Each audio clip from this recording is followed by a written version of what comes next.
It happened in Kenya, Peru, and Nepal. Now Gen Z protests have erupted in Madagascar. They're so chronically online and so digitally connected, they may as well be talking to each other. I'm Marco Werman. And I'm Carolyn Beeler. Today, why the president of Madagascar appears to be giving ground to the demonstrators. We'll also hear objections to Trump's plan for ending the war in Gaza. This is extremely dangerous for any prospect of a free and independent state of Palestine. Plus, Canada is trying to make amends for its treatment of Indigenous people. We don't want an apology, we want justice. What one group is doing to achieve that. Also today, one of the largest and most dangerous migrant crossings goes quiet. All that and more today here on The World.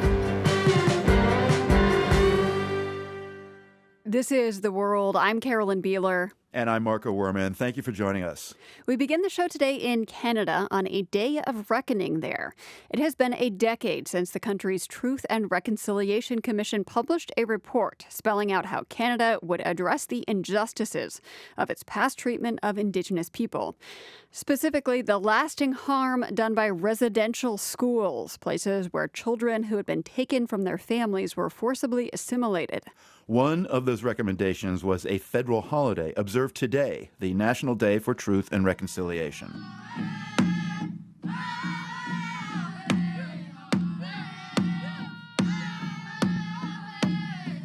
In Calgary, the Baby Flats Drum Group performed an honor song in tribute to the lost children and survivors of the residential schools, especially poignant because the performers are boys between the ages of 6 and 13.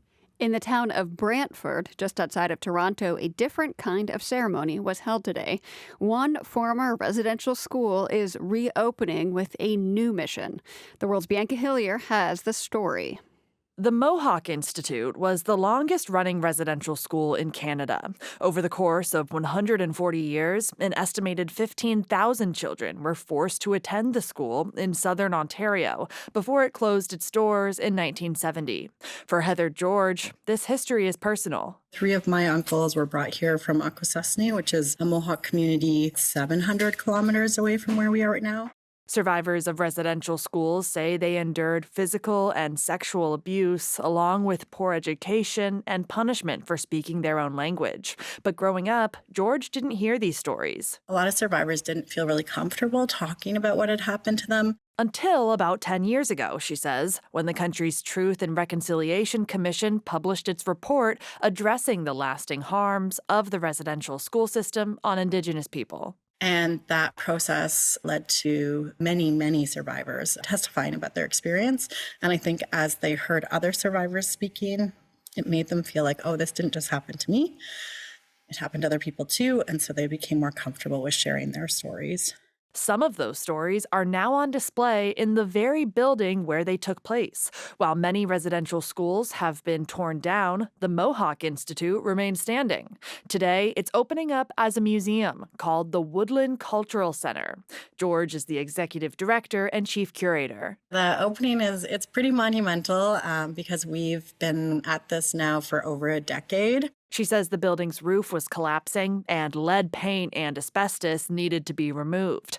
Still, the community of survivors said it was worth keeping. Like 90% of people wanted it kept, and they wanted it to be a place where people would come and learn this history. More than $18 million later, the construction and renovation process is just about complete. 20% of the money came from private donations, the rest from the provincial and federal governments.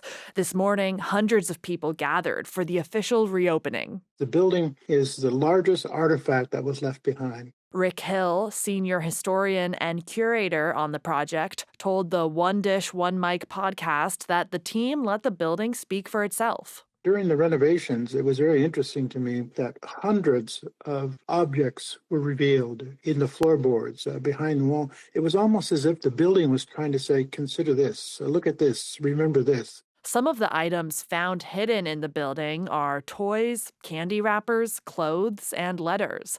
One big artifact, now on display, is the table from the sewing room, where some of the young girls would have spent about half their day working. Heather George says it's what's written underneath the table that tells the story. there's all this writing with chalk, because when you're sewing, you measure and mark things with chalk. But what's really powerful about it is they didn't often write names. They wrote their numbers, because children in residential schools were assigned numbers, and that's how they were referred to. They weren't referred to by their names. And so under this table, there's all these chalk marks. And so it's got a big mirror under it so that people can actually see through that reflection what's written underneath it. The building is also filled with quotes from survivors. Some are honest about the harsh realities of what happened at the school, and others look to the future. Like one quote from George's own uncle, a survivor, that's written on a set of stairs. So he says, we don't want an apology, we want justice. Advocates say saving and sharing the evidence of the residential schools is a key step toward justice, and that this new historic site does just that. For The World, I'm Bianca Hillier. Staying in Canada, authorities there have declared an Indian crime syndicate to be a terrorist organization. Terrorist is a word that has a particular kind of power, and labeling a group a terrorist entity is a big deal. The criminal organization at the center of the story is known as the Bishnoi Gang, an Indian group allegedly operating within Canada's borders. Stuart Bell is an investigative journalist with Canada's Global News. He has reported on the gang and gave us the backstory when we spoke today. Back in 2022, there were a number of individuals, Sikh Canadians in particular, who were warned by the police about what they believed were imminent threats to their lives. One of those warned was the leader of a temple in Surrey, British Columbia, named Hardeep Nijjar. In June 2023, Nijjar was, in fact, gunned down. He was assassinated by 4 gunmen as he was leaving his temple in the evening. The investigation into that shooting led to the arrests of 4 people who were basically believed to be Indian gang members affiliated with Bishnoi. But what was more interesting was the police allegations that surfaced in the following months that they believed these 4 were acting under the direction of the Indian state. And so this was raised by the Prime Minister at the time, Justin Trudeau, in September 2023, which triggered some diplomatic spat with India, who have denied all these allegations. But over the year subsequent to that, the RCMP, in fact, found more evidence of the involvement of Bishnoi working in concert with the Indian state, that they've been active in a number of crimes across the country. So we're talking about extortions, shootings, arsons, and killings. Is the Indian government typically associated with political killings like this? Well, not that they will admit to, but certainly the Khalistan movement has been a thorn in its side for a number of years. There was an armed conflict in the 80s between the Indian forces and Khalistani organizations. That was brought to an end, but as with many conflicts of this type, it lives on within the diaspora. So there is still a strong support base for the Khalistan independence movement that exists in Canada, in the US, in the UK, where there are large Sikh populations. So what the allegations are that have come out of these investigations is that basically the Indian government, after many years of trying to get the Canadian police to crack down on what they believe to be Khalistani terrorism, decided to take matters into their own hands and to work with criminal organizations to go after the leadership figures within the Khalistan movement and to try and bring this to an end. So this whole situation, Stuart, created a diplomatic rift between Canada and India. How is Canada handling the diplomatic aspect of labeling the Bishnoi Gang a terrorist entity right now? Well, after the RCMP went public with its allegations that the Indian government was behind a lot of these crimes that we've seen targeting the South Asian community in Canada, Canada expelled 6 Indian diplomats, the High Commissioner and 5 others. India reciprocated, of course. And, that caused a real divide between the countries. But since that time, we've had a federal election. Prime Minister Trudeau is gone, and we now have a new Prime Minister, Mark Carney, who has really tried to make amends with India. Canada's under tremendous economic pressure because of the Trump administration's erratic tariff policies. And so the government of Canada has been looking desperately for other trade partners that are more reliable. And as part of that, Mr. Carney has been trying to rebuild bridges with India. So he's taken a less confrontational approach than Trudeau. But at the same time, because of the domestic security situation and the national security issues caused by Bishnoi and its affiliation with the Indian state. Yesterday, they did list the Bishnoi gang as a terrorist organization, which gives them additional powers to go after gang members, both on the financial as well as the immigration front. So what does a terrorist entity label then allow the Canadian government to do at this point? So the terrorist listing, being a designated terrorist entity, it basically prevents any financial institutions from having any dealings with you, so that it puts additional pressure on these organizations and their members. But maybe more importantly, there's also an immigration aspect where if you're a member of a designated group, you're not allowed in the country. So it would make it easier for border enforcement officers to get rid of people that are suspected of being involved in the Bishnoi gang. They would probably, even today, after the listing, they're probably working on a list of people that they consider to be involved in Bishnoi activities that are not citizens and that can be processed for deportation. So that's one of the tools they can use. There's also some benefits for prosecution. It makes it a little bit easier to prosecute people for offenses if it's already established that they are members of what's been designated as a terrorist organization. Well, as you know, in the U.S., we've seen criminal gangs like Venezuela's Tren de Aragua getting this label and being treated as a quote-unquote foreign terrorist organization, which then opens the possibility of prosecuting them, as in sending security after them. So as you follow this story in Canada, do you see Canadian policy towards gangs like the Bishnoi gang heading in a similar direction? I don't think so. I think, Bishnoi was listed because it's a national security threat because of its association with the Indian state.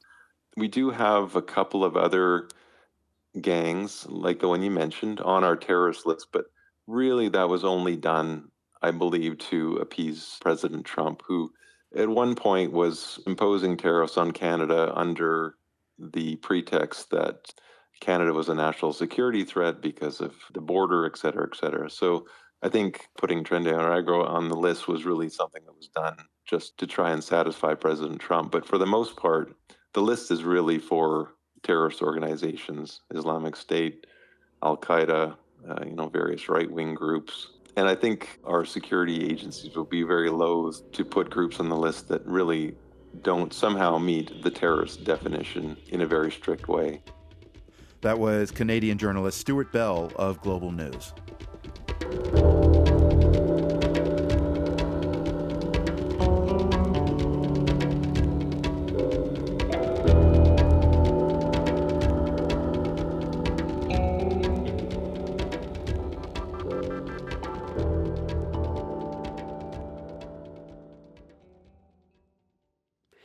There is still no internet in Afghanistan. Today, the United Nations mission in the country is urging the Taliban to restore online services and other telecommunications. It says the government-imposed blackout has cut off people there from the outside world. No statement so far from the Taliban. They rely heavily on messaging apps and social media. Sarah Wahedi runs a tech startup there. She's in the UK, but has about 30 employees all over Afghanistan.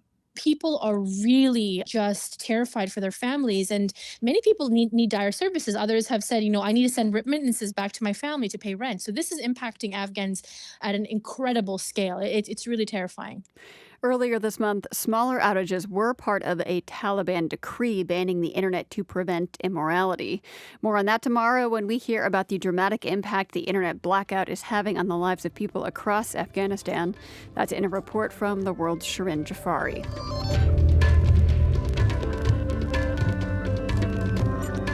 Coming up next, migrants once crossed the Darien jungle in Central America by the hundreds of thousands, but no more. We'll explain why just ahead.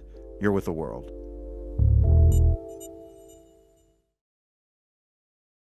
This is The World. I'm Carolyn Beeler. And I'm Marco Werman.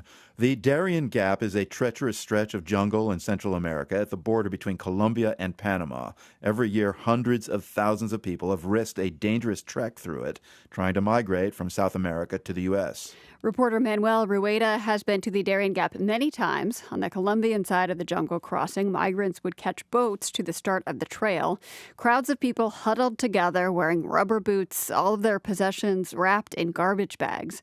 In one of his reporting trips there, Rueda met a woman who was making her third attempt to cross the jungle. She'd been injured and had to turn back. Es terrible. Tienes que cruzar río crecido. It's terrible, she said. You have to cross deep rivers. Only one person can go at a time. That's how it's been at the Darien Gap for the whole of the 21st century. But now the dangerous path that was filled with thousands of people is almost empty. Manuel Ureta talked us through the changes happening there. So when we say the Darien Gap is empty, what exactly are we talking about? How empty is empty? Well, very empty. Last year, there were more than 300,000 people who made the crossing. So that would be about 20,000 people or more per month. In the latest month, where there are measurements from Panama's government, they counted 7 people crossing in the month of July. So the incentive for people to cross has totally been lost. And that's because the U.S. canceled asylum appointments at the border. You know, people would cross the Darien, cross Central America, get into Mexico, and there they would, last year, they would log into an app that the Biden administration had set up called CBP-1, where you could ask for an appointment to legally enter the U.S. border and require asylum. Now, it wasn't guaranteed that you would get it, but at least there was a chance. And so this was what was, giving people hope, and, this was why people were crossing the Darien and going. Yeah, so what are people doing now? I mean, are they just giving up trying to get to the U.S.? Right. So what you had were thousands of people who were in Mexico waiting for their appointment, stranded there. Now they're coming back. Many of them have given up and they're coming back towards Central America, mostly the Venezuelan migrants. So far, according to different organizations who track this, and according to Colombia's government, there's been 14,000 people who turned back from Mexico and already are in Colombia, from where they might go to Venezuela or to other countries in South America. In March, I was actually in a town on the border between Costa Rica and Panama, which was on this new route of what they call reverse migration. And you could see dozens of people arriving each day at this town called Paso Canoas. They're trying to get into Panama.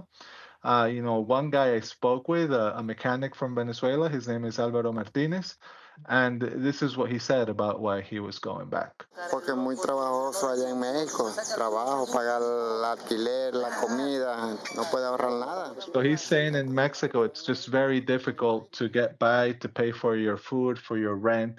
So if he's going to be suffering, he might as well suffer at home in Venezuela. Now, the interesting or the dramatic thing about this guy was actually that he said he had an appointment for February that he had obtained through this app that the Biden administration had set up, but it got canceled. This, all of this immediately got canceled on January 20th when Trump became president.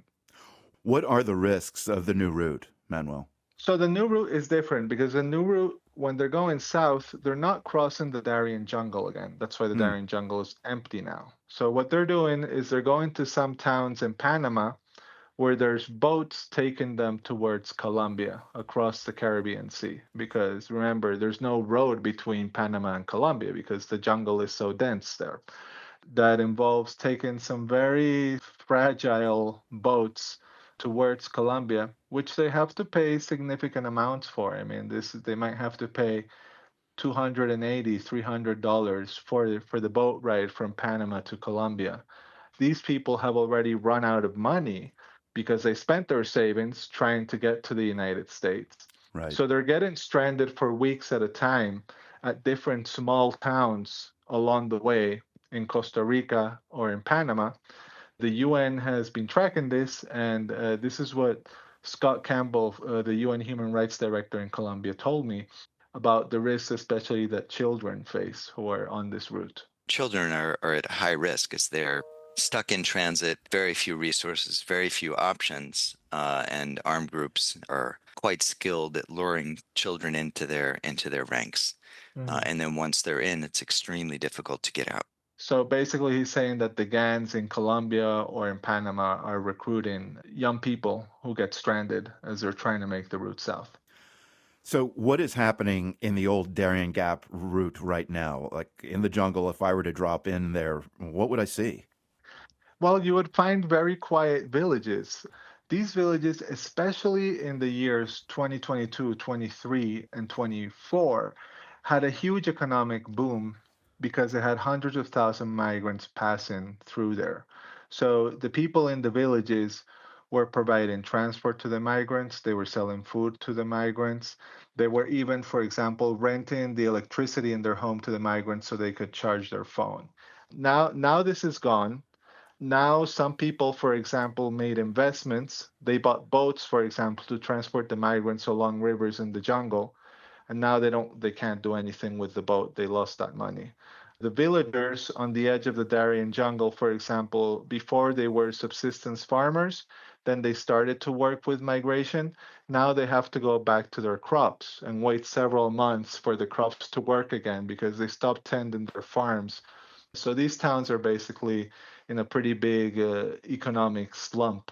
It's not even towns, it's small villages where before they barely had electricity.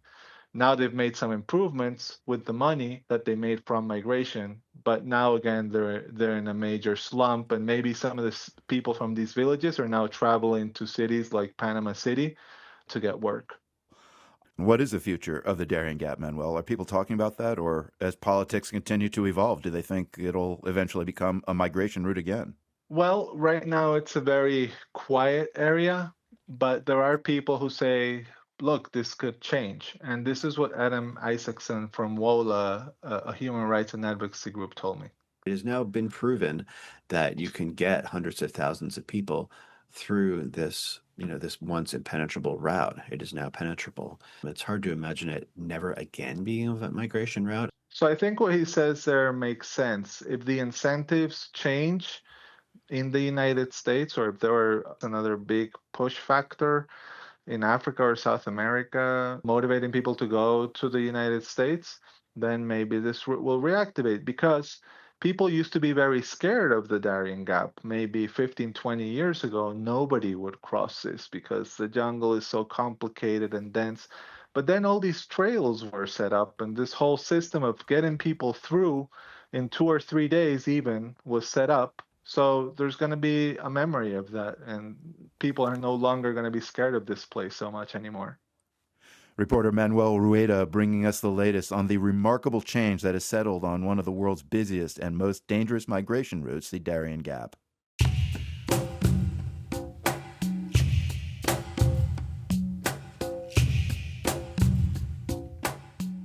You're listening to The World.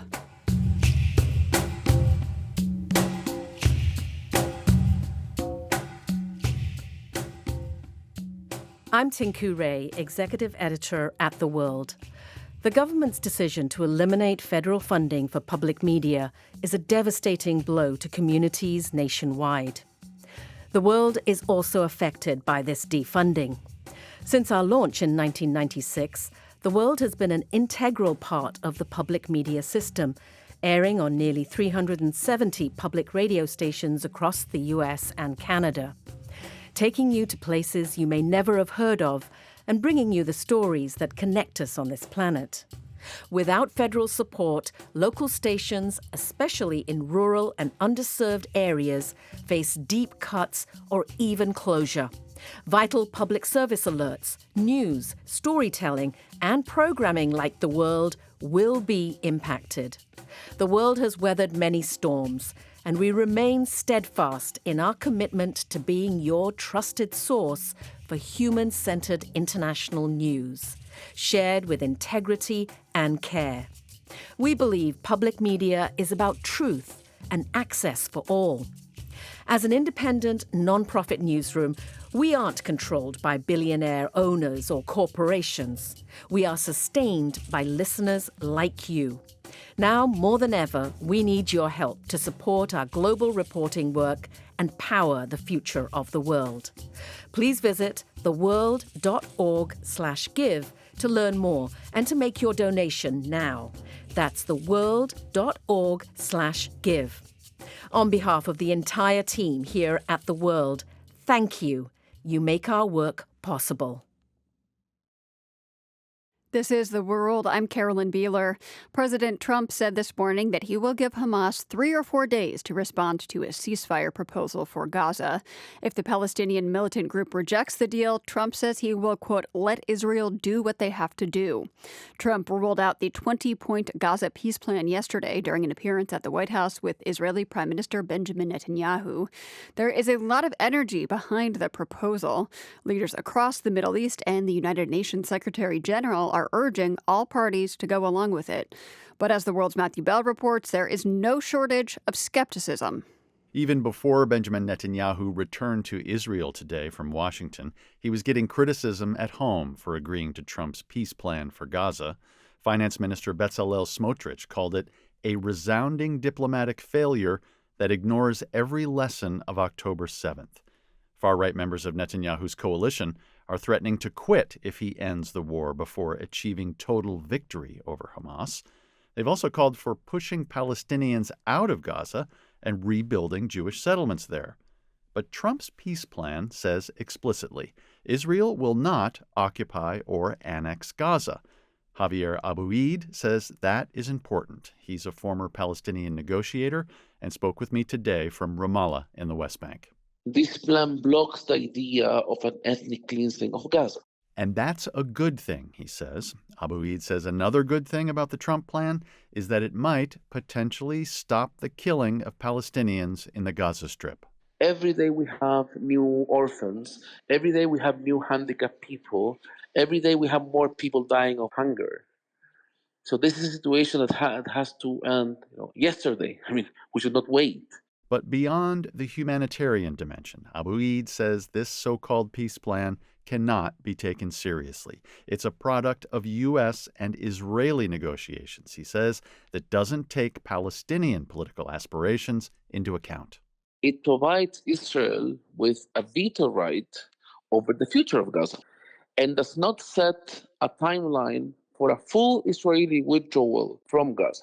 If the Trump peace plan does succeed, Javier Abouid says it could destroy any hopes for unity between the separate Palestinian territories of Gaza and the West Bank. According to the plan, Gaza will be effectively treated differently than the rest of the occupied Palestinian territory. And this is extremely dangerous for any prospect of a free and independent state of Palestine. The Palestinian Authority, which has some control over the Israeli-occupied West Bank, said it welcomes efforts by President Trump to end the war in Gaza. The PA also called for unity between the Gaza Strip and the West Bank and for taking steps toward a two-state solution. That's something Netanyahu says he rejects. But a lot of Israelis are welcoming the news of a possible breakthrough. Most of the Israeli public want this war over with. Shira Efron is an expert on Israeli-Palestinian affairs with the RAND Corporation. She spoke with me yesterday from Tel Aviv, just before the White House announcement on Trump's peace plan. Most of the Israeli public want the hostages home. They want soldiers to stop dying. They want, there are estimates, they're talking about 1 million people in Israel, 10% of the population, and it's even more when talk about the adult population, having PTSD, post-traumatic stress disorder. Israelis have had enough.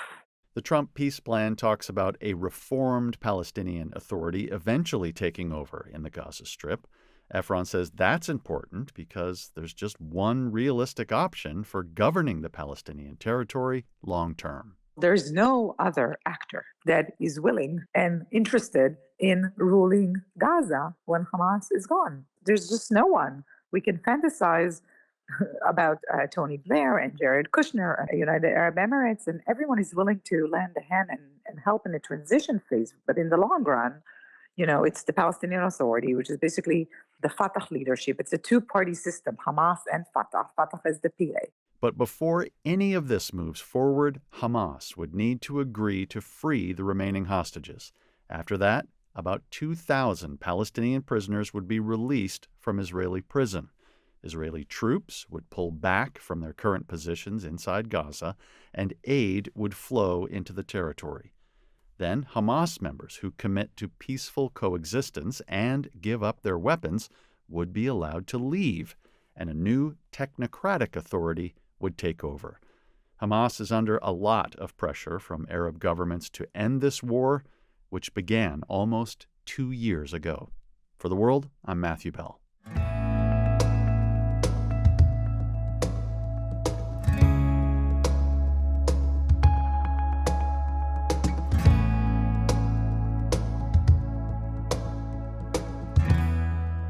And now, time for a few things you may have missed in today's news.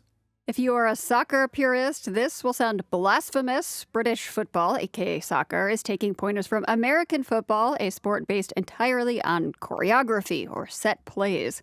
Soccer has always used plays like this too, but now teams are scoring more goals with them. Things like corner kicks, free throws, and free kicks. Scandalous. If you're thinking about relocating to a different country, a new survey of 10,000 expats ranks the best places to live in the world. The rankings are based on overall happiness, ease of settling in, and affordability. The survey, conducted by an expat support organization, gathered feedback from people of 172 different nationalities. The big winners are Vietnam, Thailand, Mexico, Colombia, and, drumroll please, Panama. Today marks the expiration of a trade agreement called AGOA, the African Growth and Opportunity Act. It has been the basis of 2+ decades of the U.S. prioritizing trade over aid across Africa. The White House has said that there may be an extension, but it hasn't come yet. Kenya, in particular, stands to lose out. Last year, the country exported $470 million worth of clothing to the U.S. as part of the relationship, supporting more than 66,000 jobs. And that is a few things you might have missed.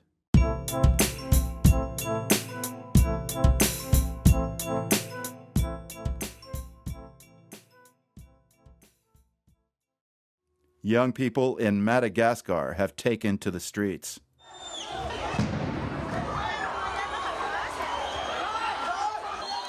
They're protesting regular power outages and water cutoffs in demonstrations that appear inspired by other Gen Z protests in other countries. Initially, Madagascar's government responded with rubber bullets and tear gas. More than 24 demonstrators were killed. But then, today, the country's president dissolved the government and essentially apologized to Madagascar's youth. Perhaps we have not met the needs you've aspired to or listened to the cries and fears you've experienced, he told them. Jude Moore is a senior policy fellow at the Center for Global Development. He was in Arizona when we spoke earlier today. He says the Madagascar protests is part of a rising global trend. We saw the similar thing happen in Kenya.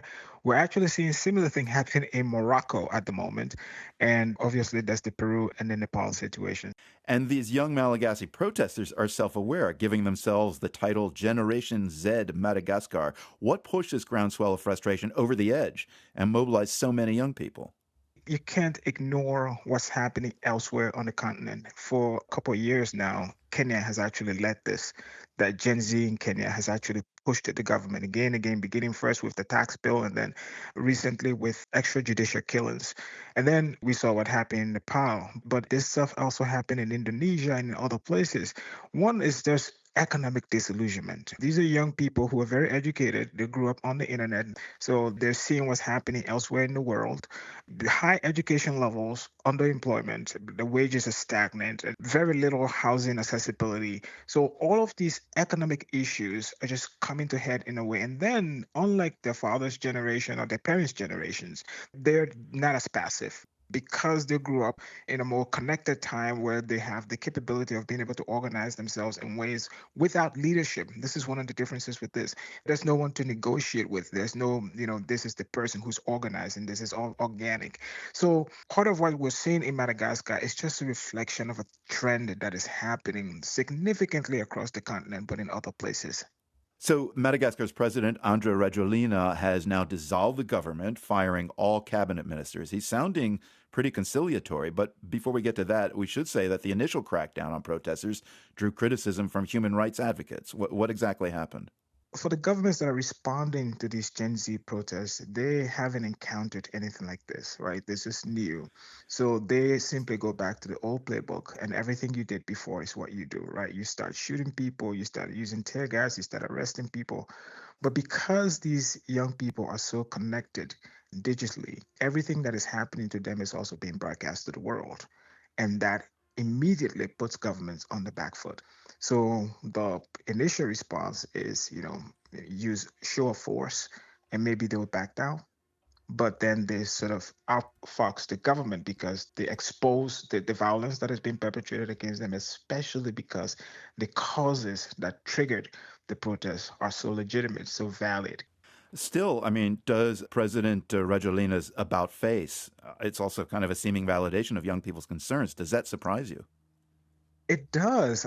Because what's happened in Kenya was significantly more prolonged than what we're seeing in Madagascar. And President Ruto didn't leave power. At one point, the protest was actually Ruto must go, and he didn't leave. And so it's not common for leaders on the continent responding to protest movements to make as drastic a change as we saw in Madagascar. But maybe that's changing.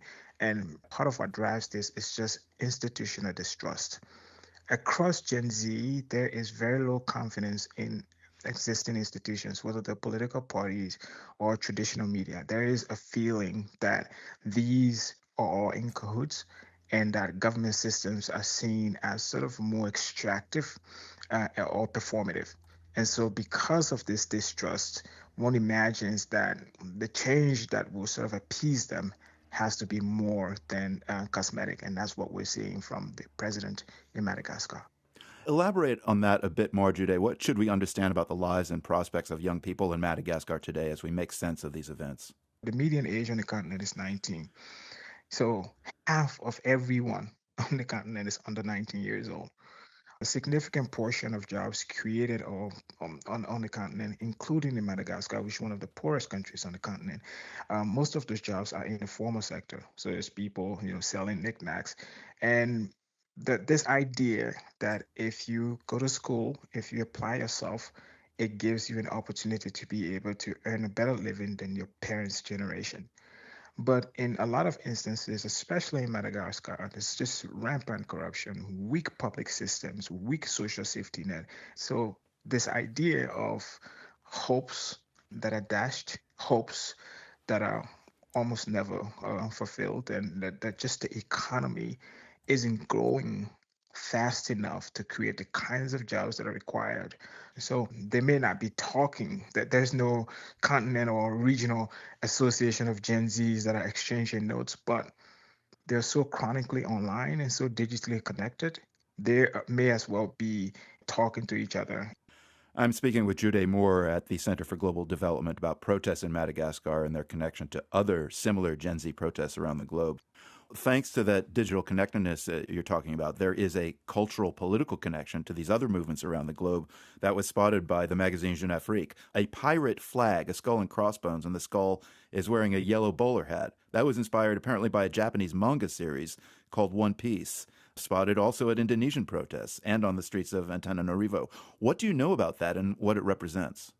I have a 11-year-old son, and he's the one who introduced me into One Piece with Luffy. I think that's the name of the guy who has this group of pirates, and they're sort of resisting an unjust system. At least that's what I understand about it. My son will probably tell me I'm butchering it. But that pirate flag has become sort of this rallying cry for young people.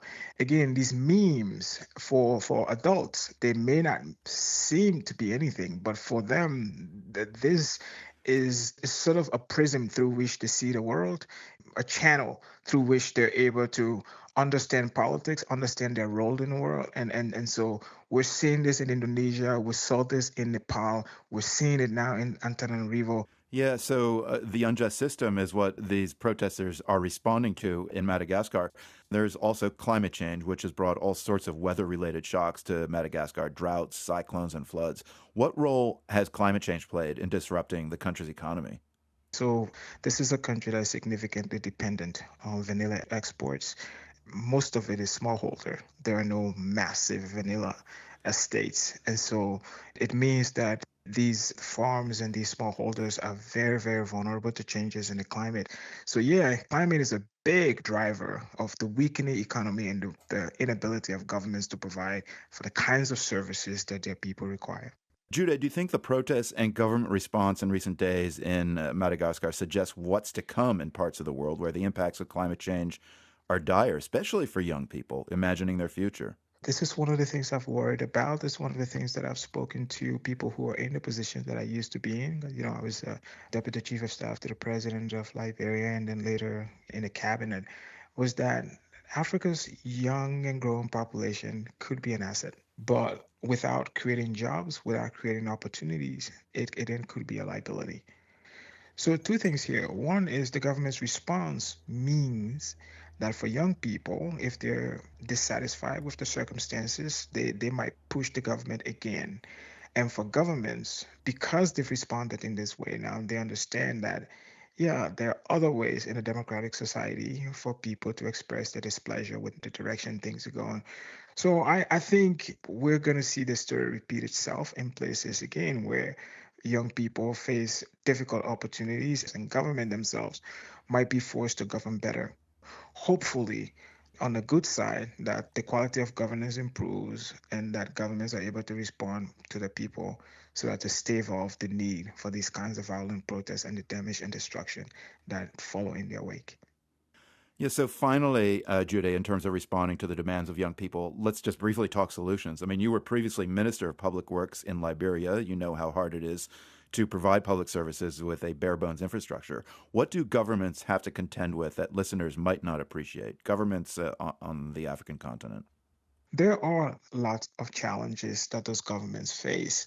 And the trend that we're seeing on the continent now is I think half of the continent's countries have passed laws banning the export of unprocessed raw materials or some sort of restriction. So I think as African countries start to move up the value chain, add a bit of value to their exports, it will increase how much resources they have. But I think there's going to be a difficult adjustment period. That's what makes it so hard. Even if the government's heart is in the right place and they're trying to do the right things, their hands are tied in terms of how much resources are available for them to provide those things on a continent and in countries where the population is young and growing. Jude Moore is a senior policy fellow at the Center for Global Development. He's been speaking with us about the Gen Z protests that have led Madagascar's president to dissolve its government. There are materials in our everyday lives that are so common and so essential that we may not stop to appreciate them until someone takes the time to point them out. We pay homage to one such object just ahead. You're listening to The World. This is The World. I'm Carolyn Beeler. If you are like me, you probably have not spent a whole ton of time thinking about rope, but it is everywhere. Humans have been using this simple tool for thousands of years, and whether you're sailing across the ocean or just tying your shoes, you can't get far without some form of rope. Tim Queenie was so taken by this idea that he wrote a book about it, Rope: How a Bundle of Twisted Fibers Became the Backbone of Civilization. Welcome, Tim. Hi, thank you. Great to be here. So rope is such a simple technology that it seems hard to imagine a time when it didn't exist. It actually feels a little funny to use the word technology with it, but it did have to be invented at some point. Who can claim credit for that? Of course, unfortunately, we don't know. We don't know who actually developed the first rope. The oldest rope ever found is 50,000 years old from a cave in southeastern France and was probably produced by Neanderthals. So we'll have to give that. We'll have to give the nod to the Neanderthals in that one. All right. So what would it take for them to make this first rope? How would they do it, and what did they have to think about to be able to do so?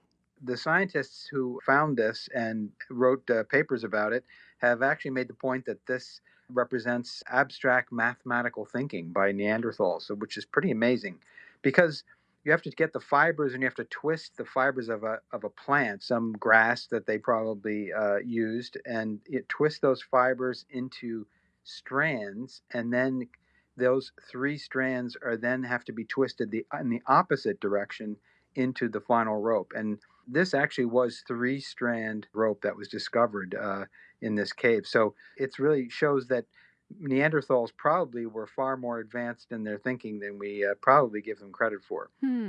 So you spell out in your book all the very basic things we would not be able to do without rope, which I imagine most people just take for granted, and that our ancestors wouldn't have been able to do without it. Can you just run through some of those examples?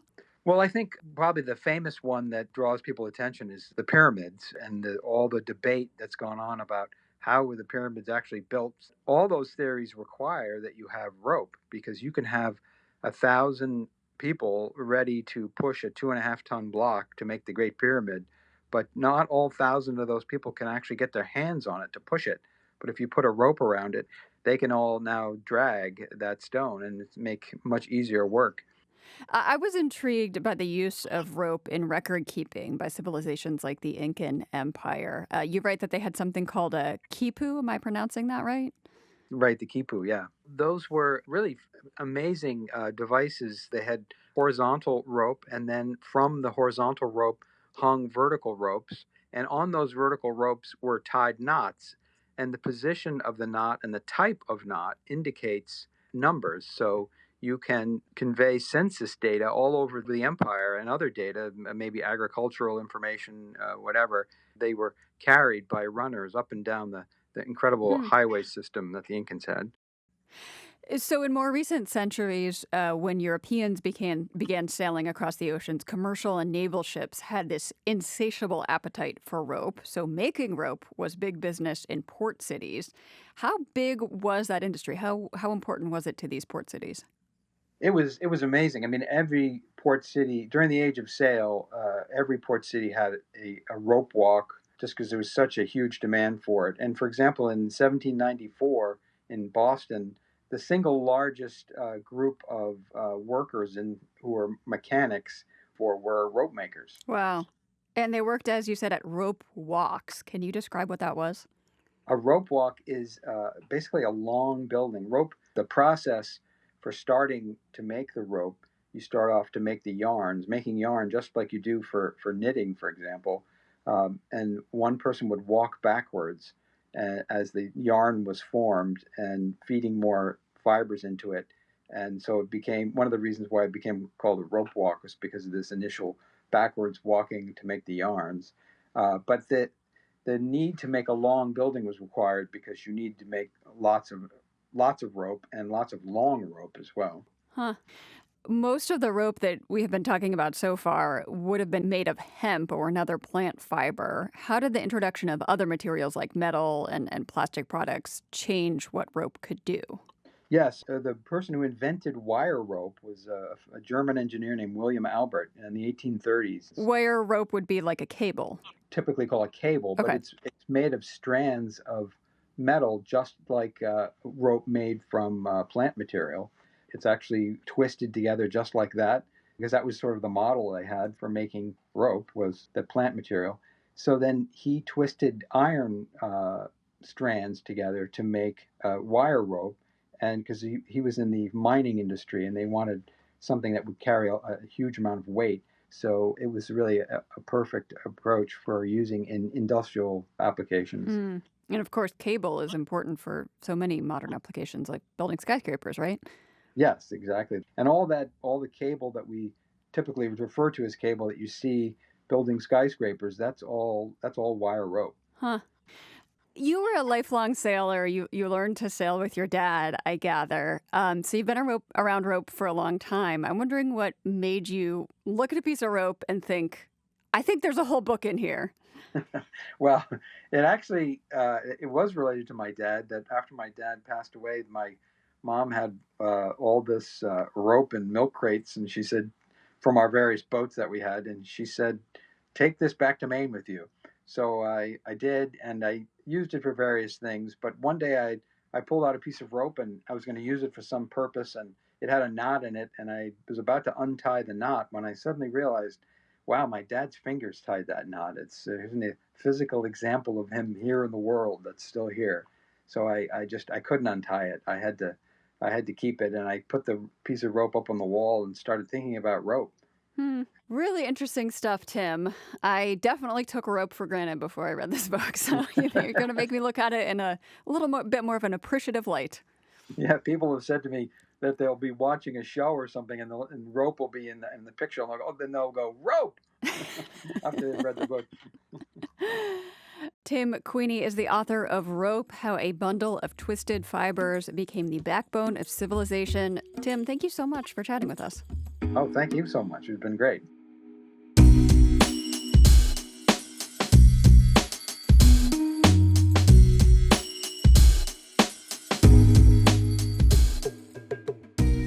The World is produced by GBH and PRX, broadcasting weekdays from the Nan and Bill Harris studio in Boston and from the Department of Communication at UC San Diego.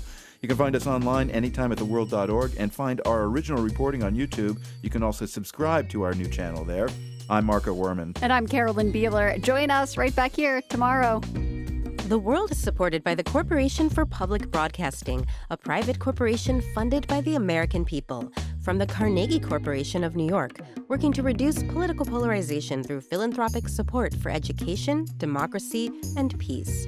More information at carnegie.org. By the John D. and Catherine T. MacArthur Foundation, committed to building a more just, verdant, and peaceful world.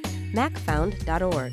By the PRX Ambassador Council, whose members include Bill Resnick, Ron Cuniff, Deet and Paul Meserve, Patrice F. and Cameron J., Merle Kurtzrock, and George Zimmerman.